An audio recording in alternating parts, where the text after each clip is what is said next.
Guess what, guys? It is finally here. We've been patiently waiting for this issue to come out. What am I talking about? I am talking about Bitterroot, the next movement. Yo, what are we waiting on? Roll that intro, cuz.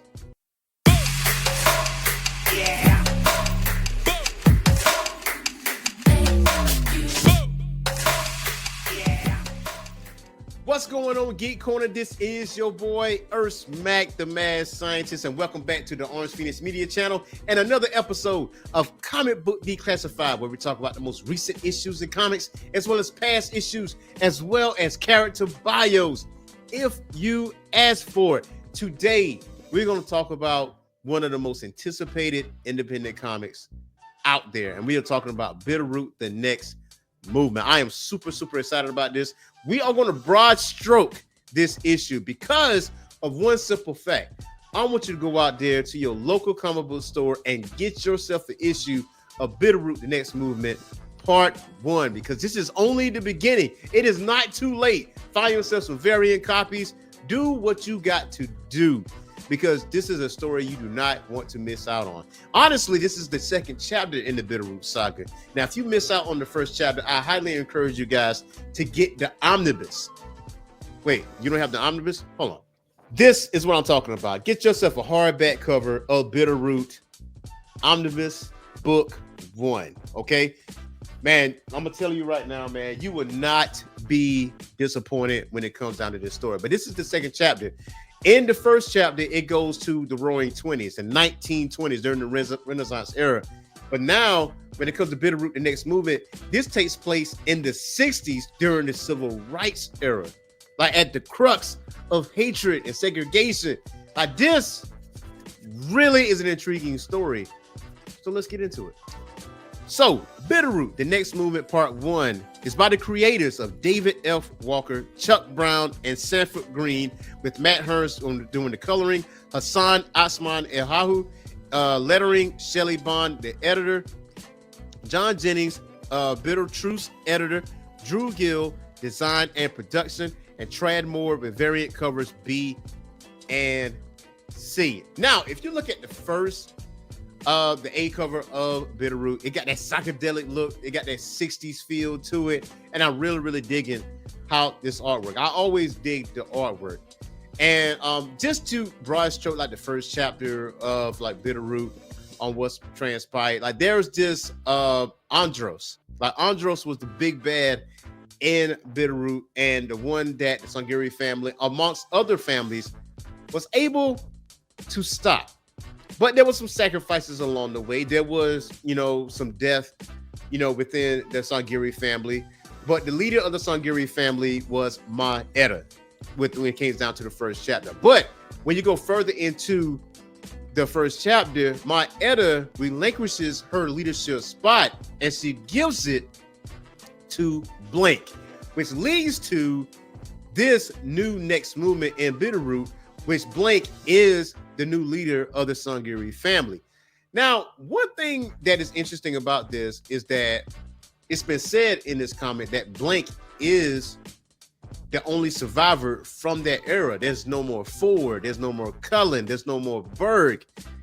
We don't know what happened with these individuals. We don't know what happened with these characters. Maybe that gets revealed in the future. Or maybe Ford, Berg, and Cullen is on the other side, because in the first chapter of Bitterroot, portals have been opened and there's two sides. There's Barzak, which is that side of the portal, which the Genuine and the Zaku was coming through. And then obviously there's Earth. So we don't know what exactly is happening to him, but it's been said in this book that Blank is the last surviving people. However, there have been some offspring. Like Blank has a son, and her son is being looked after by Berg's daughter, Mariah Menengo. Now, Mariah is really, if you really look at this, the women are really the ones are at the forefront. They're the ones that's in the field, because in the first chapter, Blank was fighting for a chance to work in the field because she specializes in field work versus root work.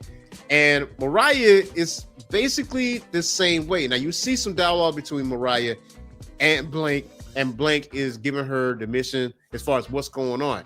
Because at the beginning of this chapter, the Freedom Riders were attacked by this monstrous figure, and we talking straight up murders. However, there are some survivors. Some of the survivors have escaped. So Mariah is on her way along with Blank's son to investigate what exactly is going on. Now, the other character in this is Vonda. Now, Vonda is introduced at the very, very beginning of this book, and we don't know who her parents is. And I mean, I'm speculating that maybe Berg is the father. Like, he ended up having 2 kids instead of just 1, but we don't know that yet. So, but either way, Mariah and Blank's son is the one that's actually all the main people are in the field right now.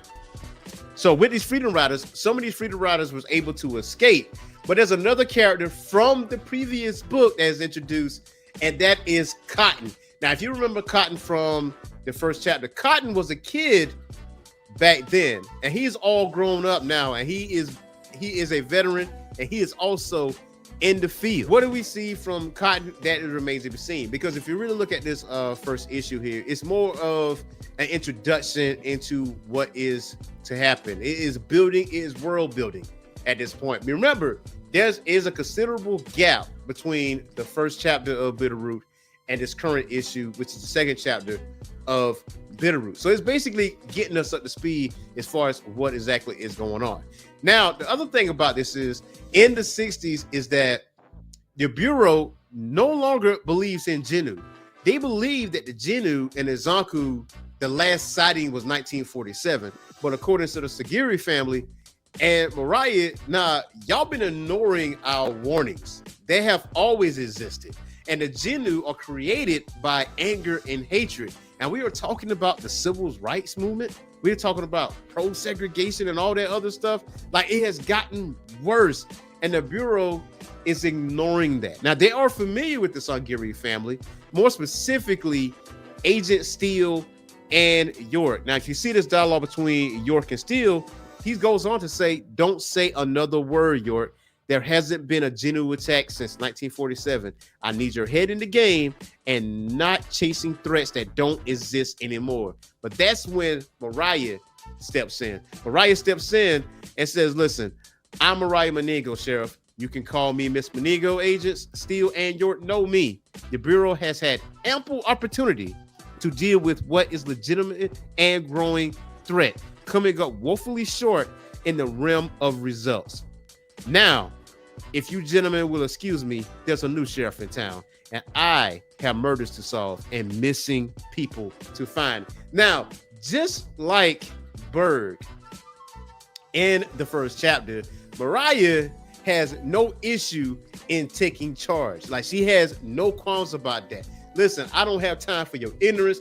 I don't have time for you just ignoring the fact that Genu exists or don't exist. I know they exist, and I'm the person that can handle this situation.